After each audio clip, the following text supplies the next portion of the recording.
how important is sales follow-up really? Well, based on how many businesses don't do follow-up, it's a lot more important than you might think if you are one of those businesses. So really quickly, I'm going to read a few stats just to kind of prove this, but then I want to talk about it. So a few stats here. These are all from 2022. So only 2% of sales happen during the first point of contact, meaning 98% of sales happen from follow-up. This is across all different kinds of businesses. And then let's see here, about 44% of sales reps give up on their prospects after the initial conversation, and 92% of sales reps stop after the 5th attempt or less. Now, 60% of customers reject offers 4 times before making a purchasing decision. So over half of people will receive an offer at least 4 times before making a purchase, but only 8% of sales professionals or businesses are following up 5 times or more. So think about that. That's insane. And I can't tell you how many times I've had this happen, especially with local service businesses. If you have a local service business, you guys are the worst about this, where someone could be in the market to hire that day, or at least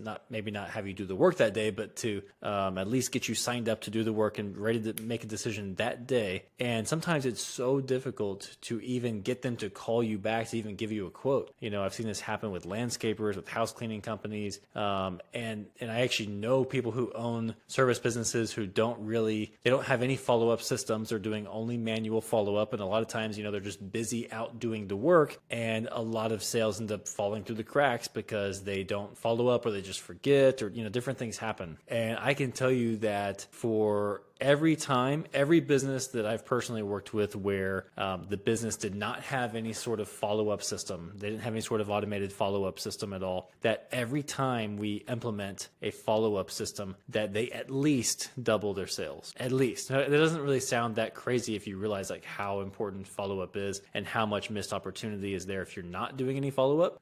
But for people whose businesses are struggling and you aren't really doing much follow-up or aren't doing any, that should be there should be a light bulb going off in your brain right now of just how important it is. And it's also just very, very simple. And the thing is that in most cases, for most businesses, you can do this with just email. You don't even need, at some point, you're probably going to have to, if you're selling a service, you're going to have to at least do some sort of consultation. So hop on a Zoom call or go, if you're selling a service, go, do a consultation in person and provide a quote or whatever. But other than that, all of the follow-up itself can be done through emails. And then I also recommend, depending on what you're selling, also implementing some video in there. I know a lot of business owners shy away from that, so you don't have to do the videos yourself, but that's the type of content that people like to consume, and it makes a big difference. So it's definitely worthwhile. So the stats about follow-up. The thing is that people make it out to be more complicated than it is. So if you go back through some of my older videos, anything where I'm talking about optimizing your sales process, anything where I'm talking about creating automated flows, those are all just different versions of follow-up. We just call them different things. So in the e-commerce industry, whenever you're setting up these automated flows, whether it's a welcome series or an abandoned checkout flow or whatever, these things are really they're just follow-up. You've made an offer at some point. Either they went on your site, they were presented an offer, or you made some sort of offer in the initial email or whatever. And it's just follow-up. And that's pretty much what email marketing is. It's just indefinite follow-up. And I'm talking about the email marketing where you're sending emails out every week, every couple of weeks or whatever. It's pretty much just never ending follow-up. And that is why email marketing is so cost effective and why it's so great for getting repeat sales and driving up customer lifetime value, is because it really is just follow-up. It's just following up with people who have already shown that they're interested. And I think people just overthink this and make it more complicated than it needs to be. So really quickly, if you are creating any sort of follow-up sequence, the question then is, okay, well, how do I set it up? How many emails should I have? What should I say in the emails? And all of that. Okay, so how you set it up, it just depends on, if you are an e-commerce business and you're on Shopify, I would recommend using Klaviyo. There are other email service providers. Klaviyo is just the one that I like the best, and it's the one that we use with most of our clients. So that's all you need as far as software, because it integrates with Shopify and you can accomplish everything between those two platforms.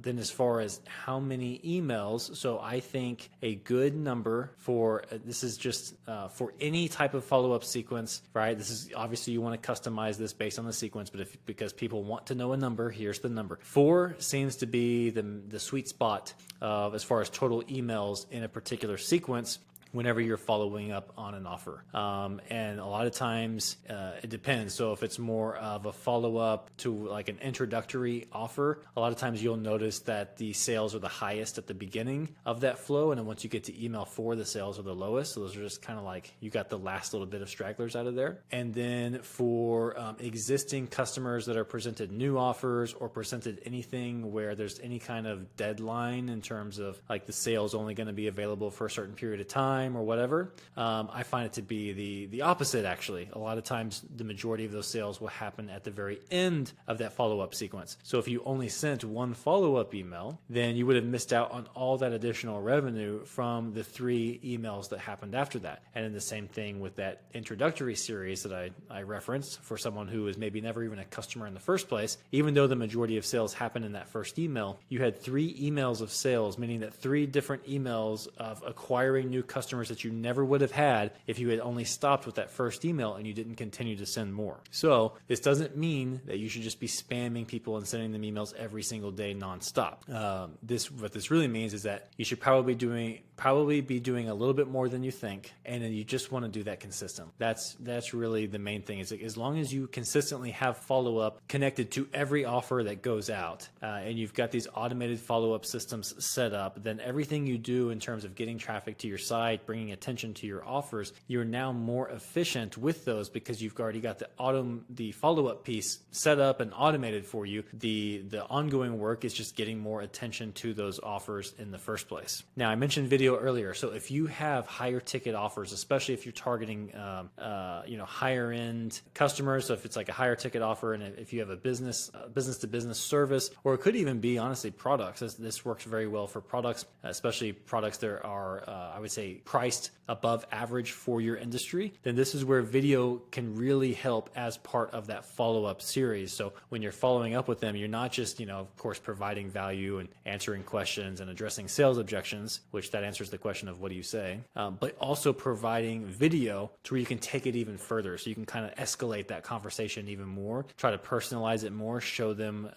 give them more of your personality, more of your brand's personality, give them more context for whatever it is you're selling. So if it's a product, actually showing yourself using the product or showing someone using the product, so that way they can get to start not only just notice the little nuances of how it works, but also so they can start imagining themselves using it, because now they have a visual aid to imagine what it looks like to enjoy and use your product. And so that's where, again, a lot of business owners, they kind of shy away from video, but this type of thing where you don't have to do it yourself. You can have someone on your team, or you can even hire someone to do these videos for you, and it doesn't really cost a whole lot to get that done. And then you can add these as part of your follow-up system. So now you not only have automated follow-up, but you have follow-up that's a lot more personalized to you and your brand, which is going to go a lot further.